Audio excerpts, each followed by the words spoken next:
1450 WOL, Radio 1 Incorporated, or their management. The following program is paid for by Barbara Arnwine.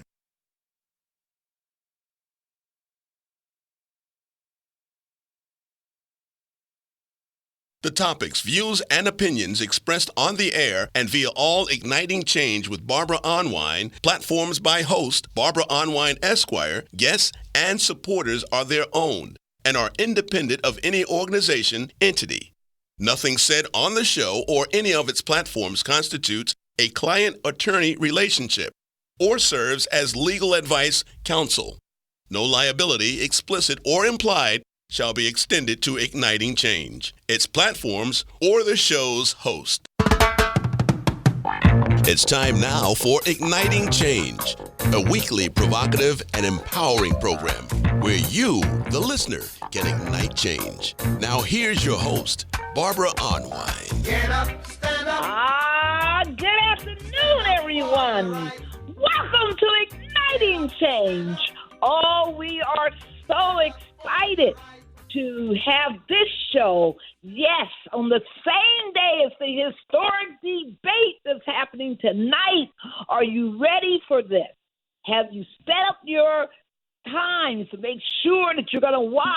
Make sure that tonight that your eyes are glued on the TV. So we are happy that we're bringing you this show on the eve of that debate. We are so delighted to have some really amazing guests with us today. They're extremely special superheroes in their own right. Can't wait to bring them up. But before I do that, you know I got to introduce my co-host, the amazing, innovative genius of the Transformative Justice Coalition. He is the chair of our board. He is one of the nation's most prominent attorneys. I'm talking about none other than Daryl D. Jones. Hey, Daryl. Hey, Barbara, it must be Tuesday, it must be noon Eastern Standard Time because we're talking about igniting change.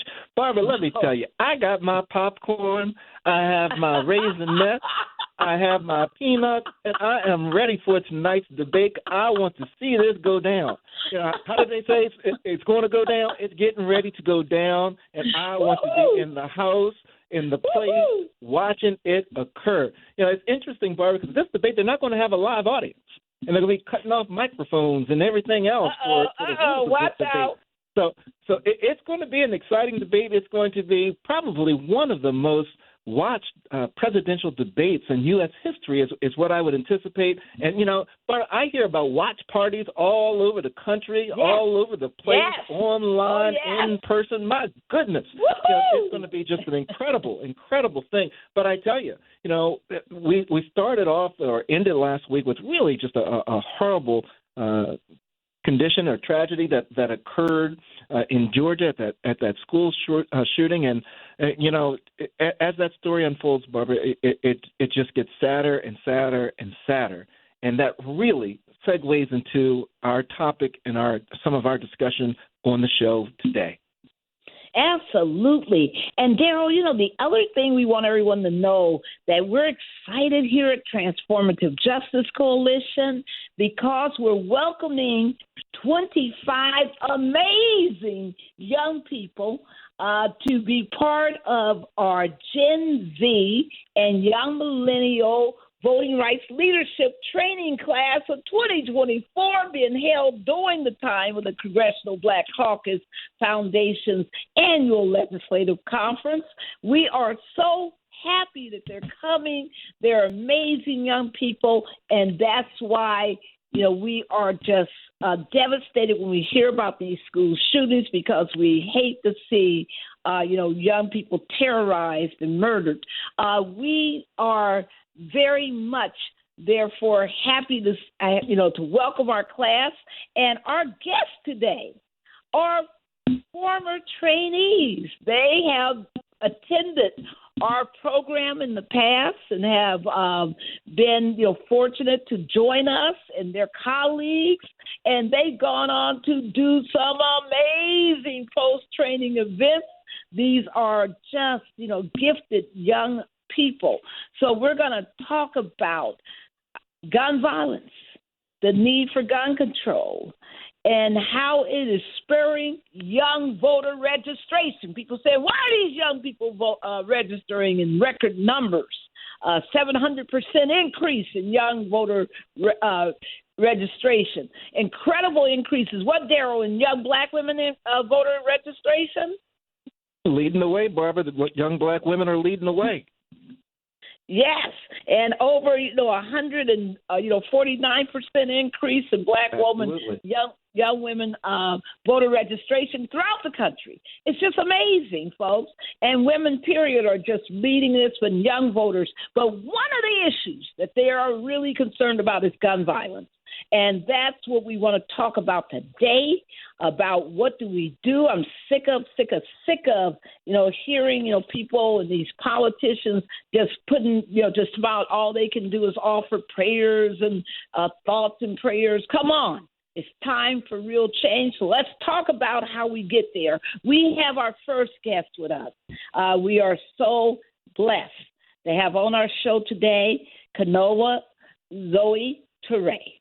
She is a transformative justice certified voting rights advocate and fellow. She was a member of our September 2023 class.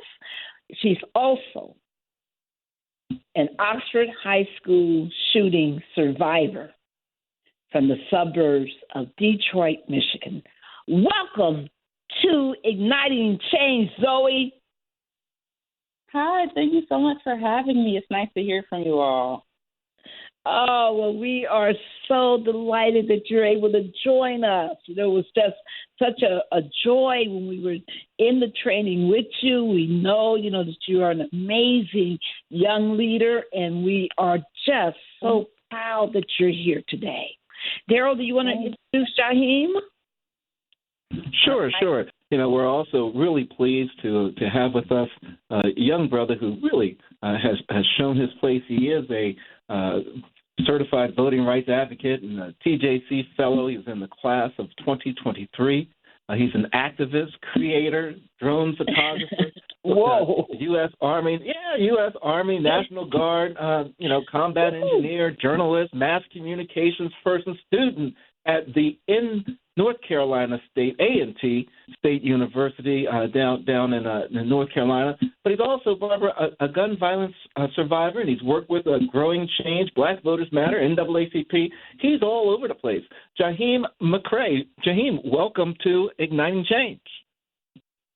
Hey, I'm glad to be here. Thank you for that intro. I'm glad to be here. All right, Jaheim. All right, Zoe. Thank you so much to both of you for joining us. We are so glad that you're here because this subject will not go away until something is done. So we wanted to ask you during the show, first of all, people are wondering about your personal stories. And we know that this is a highly sensitive and could be a triggering subject for you and for so many listening today. But would you please, Zoe, start by telling people your story? What was your experience and how gun violence has affected your life? Of course. So I'm a survivor of the Oxford High School shooting, which took place on November 30th of 2021. I was in the building that day. I lost 4 classmates. We had to jump out of a window. It was a very traumatic event, as you can guess. But I do think that it's been amazing that it's lifted me kind of into this advocacy space and that I've kind of turned my pain into purpose and into healing, and that I'm able to, thank God, kind of share my healing and be able to help other younger survivors who are coming into the survivor space to be able to heal as well. Thank you. That is so powerful. And, Jaheim, can you share with our audience your story? Yes. So for me, I became a victim of gun violence back in 2014.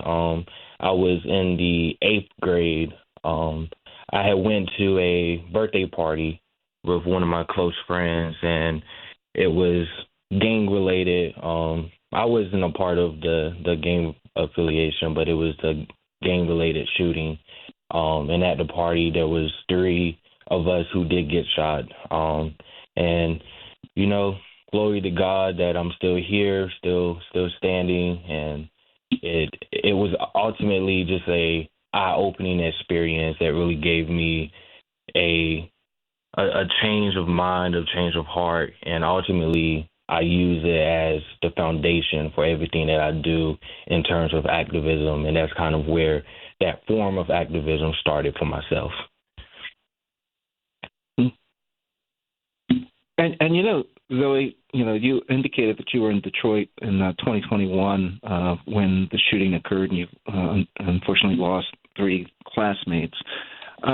When at that school, were there different protections that were in place? Was there, you know, security guards or anything like that? You know, how did this gunman get into your school and cause this havoc?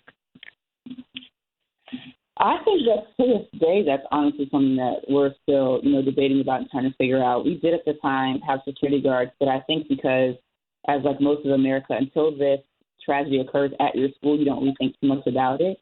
And so we didn't think anything much about having 1 or 2 security guards at the door. Like the security was very, for lack of better words, was very lax. It wasn't very much security set in place. And then, unfortunately, we had to learn the hard way that security measures are very important for schools. Going about security measures is different, but having security measures in place, and then also just having mental health for students as well, which is a big part of our school shooting. But there weren't many security that's just in place at the time.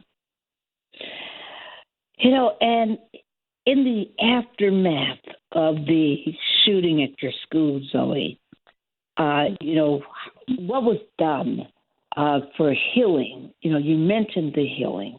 What was done to make the healing possible for the young people? I mean, when I was reading the stories of the Georgia shooting, it just broke my heart when I read about the young people the children having to walk across the body of their teacher who had been shot.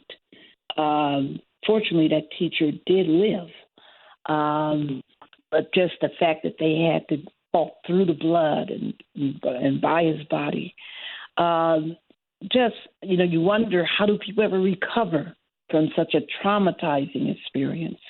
So tell us, what was done to help the young people with the healing? That is so traumatic to hear. That's so disheartening to hear. For us, I think it was mainly about community. And so I think that I've learned that community, I've been raised on the fact that community is a pillar, all the things that have to go with it. You know, the village raises a child, it takes a village. And I genuinely do think that our village was very, very important during that time. And so, for instance, when we left the school, with it being the fact that we had to kind of hop out of this window and run to safety into the arms of police officers, the one thing that I remember is having my favorite administrator. I was, of course, in a shock and a daze. And so when they were yelling at me and telling me to drop my bag and run out of school, I don't even think that I heard them. And I ended up seeing one of my favorite administrators at the time, who I didn't know until now that she had just left from trying to resuscitate a student, and she was trying to make sure that he was okay and save his life. And I remember she ended up telling a testimony at one point that it was just such traumatic stuff, that she was trying to help fix his eye because a shot went through his eye. And so getting through all of that, and she came to me and gave me a hug as I'm running from the school, and she helped me take off my book bag and told me to leave the school. And so to me, that was one of the biggest showings of, like, the biggest sense of community that I felt, just because in that time there's a million things that could have been going through her head, and her biggest thing was making sure that I was okay, because she could see that I was in a daze and couldn't even hear what the police officer was saying, and she wanted me to get out of the school.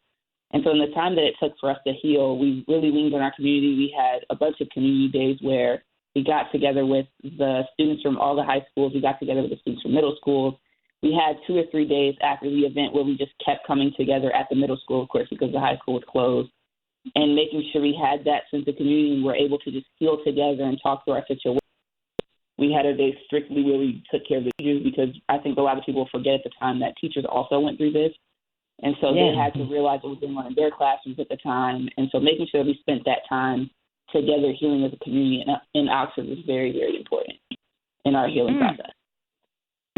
Community. How old